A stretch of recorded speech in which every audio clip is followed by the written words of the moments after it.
We are now hearing that there could potentially be some long-term Republican senators facing MAGA opponents in the primaries for their seats that are up for re-election in 2026.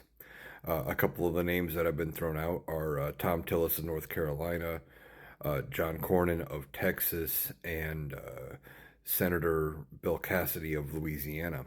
Now, why would they be primaried by their own party? Well, because they're not loyal enough to Donald Trump.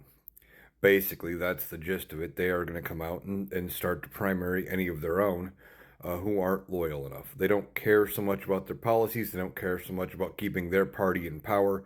It's all about loyalty and fealty to Donald Trump.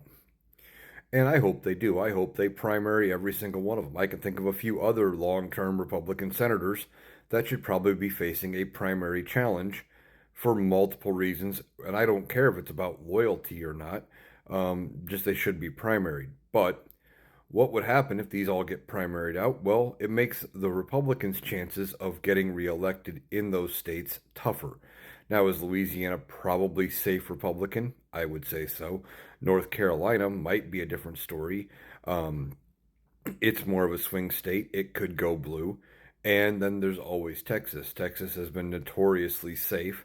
However, depending on who they put in and who runs against the Democratic opponent, the Republicans could find themselves in jeopardy. One of the names for Texas as a potential Senate nominee would be Ken Paxton, the Attorney General for Texas, who was impeached but not removed, who has pending federal charges against him that have not gone through yet.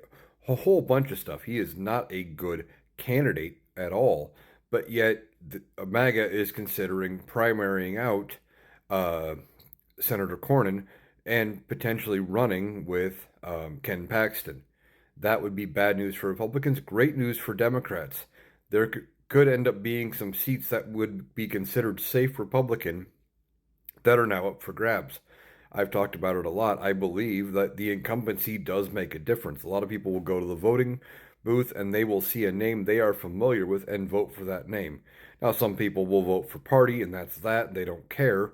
But others, if they don't see the names that they recognize, they are inclined at least to look into it a little bit and possibly vote in for a different party. So it could make things more interesting. Also, it could cause the Republicans having to spend money for races they normally wouldn't spend money on, which could make other races more competitive. We'll see what they end up doing, but it sounds like they're going to challenge their own, and I'm not surprised.